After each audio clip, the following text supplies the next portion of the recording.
আসসালামু আলাইকুম। গত ভিডিওতে আমি আপনাদের সাথে আলোচনা করেছি এসইওর গুরুত্ব নিয়ে এবং এসইওর বিভিন্ন টাইপস নিয়ে। এই ভিডিওতে আমি আপনাদের সাথে আলোচনা করব সার্চ ইঞ্জিন সম্পর্কে। আমরা যে এসইও করছি এখানে কিন্তু সার্চ ইঞ্জিন নিয়ে আমরা কাজ করছি।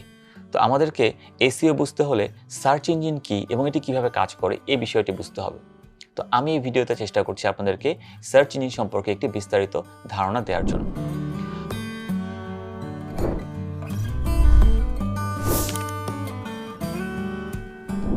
সার্চ ইঞ্জিন কি? সার্চ ইঞ্জিন হচ্ছে একটি সফটওয়্যার সিস্টেম যেটি মূলত আমরা ব্যবহার করি ওয়েব সার্চের জন্য। আমরা যখন অনলাইন ভিত্তিক কোনো কিছু সার্চ করি তখন আমাদেরকে একটি সফটওয়্যারের প্রয়োজন হয় যেটি আমরা আমাদের এই সার্চের জন্য ব্যবহার করে থাকি। যেখানে আমরা উল্লেখযোগ্য কিছু সার্চ ইঞ্জিন যদি বলি, যার মধ্যে গুগল, ইয়াহু, বিং, বাইডু এগুলি উল্লেখযোগ্য। এখন এর মধ্যে কিন্তু আমরা সবাই গুগলকে প্রায়োরিটি দিচ্ছি। কারণটি আমি ফার্স্ট ভিডিওতেই বলেছিলাম যে গুগল কিন্তু সার্চ ইঞ্জিনে যে মার্কেট শেয়ারটা তার 91%ই ধরে আছে গুগল, অর্থাৎ এর পরে যে 9% সেগুলি অন্যান্য সার্চ ইঞ্জিনের। তো আমরা মূলত গুগলকে টার্গেট করছি এই কারণেই, যেহেতু গুগলই সার্চ মার্কেট শেয়ার একটি বড় অংশ নিয়ে আছে, এই কারণেই মূলত আমরা গুগলকে কেন্দ্র করে কাজ করব এবং গুগলের ওয়েবমাস্টার গাইডলাইনটি ফলো করে এসইও শিখব। তো এখানে আমাদেরকে বুঝতে হবে গুগল সার্চ ইঞ্জিন কীভাবে কাজ করে।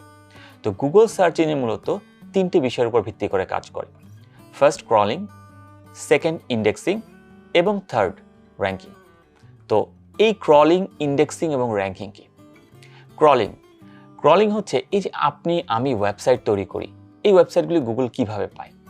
গুগলের অ্যালগোরিদম আছে বা স্পাইডার আছে, যেটাকে আমরা বলি গুগল বট বা গুগল স্পাইডার বা ক্রলার বলি। এই ক্রলার কিন্তু সারা ওয়েব পেজ তারা ঘুরে বেড়ায়। তারা এই যে ওয়েব পেজ ঘুরে বেড়ায় যখন তারা এখান থেকে তারা নতুন নতুন লিঙ্কের থ্রুতে আমাদের মতো ওয়েবসাইটগুলিতে আসে। যখনই আমরা একটি ওয়েবসাইট তৈরি করি আমরা কি করি? এটিকে চেষ্টা করি গুগলে ইন্ডেক্স হয়ে যায় যেন, এটিকে আমরা চেষ্টা করি সোশ্যাল মিডিয়াতে শেয়ার দেওয়ার জন্য। তো গুগলের যে স্ক্রলার থাকে বা বট থাকে, এই ক্রলার বা বট কিন্তু এই ধরনের ওয়েব পেজের লিঙ্কে ওই সোর্সের থ্রুতে পায় এবং তারা তখন আমাদের ওয়েব পেজে নতুন যে পেজটা তৈরি করলাম বা নতুন যে ওয়েবসাইট আমরা তৈরি করলাম সেখানে তারা ভিজিট করে। এই যে গুগলের বট আমাদের ওয়েবসাইটে ভিজিট করা, এটাকেই বলা হচ্ছে ক্রলিং। পরবর্তী পার্টটি হচ্ছে ইন্ডেক্সিং, অর্থাৎ গুগলের ক্রলার যখন আমাদের ওয়েব পেজে আসলো এবং আমার পেজটিকে সে খুঁজে পেল, এখন সে যে কাজটি করবে সেটি হচ্ছে গুগল তার নিজস্ব ডেটাবেজের সাথে আগে ম্যাচ করাবে যে এই লিঙ্কটি তার ডেটাবেজে আছে কিনা। যখন দেখবে যে না, এই লিঙ্কটি তার ডেটাবেজে নেই, সাথে সাথে সে এই লিঙ্কটিকে ইন্ডেক্স করে ফেলবে, অর্থাৎ তার ডেটাবেজে সেভ করবে। তখন ইন্ডেক্সিংটা হচ্ছে কি, আপনার যে ওয়েব পেজের লিঙ্কটি তৈরি হলো এই লিঙ্কটিকে গুগল তার ডেটাবেজে সেভ করে নিল, এটি হচ্ছে ইন্ডেক্সিং। 3 নম্বর বিষয়টি হচ্ছে র্যাঙ্কিং।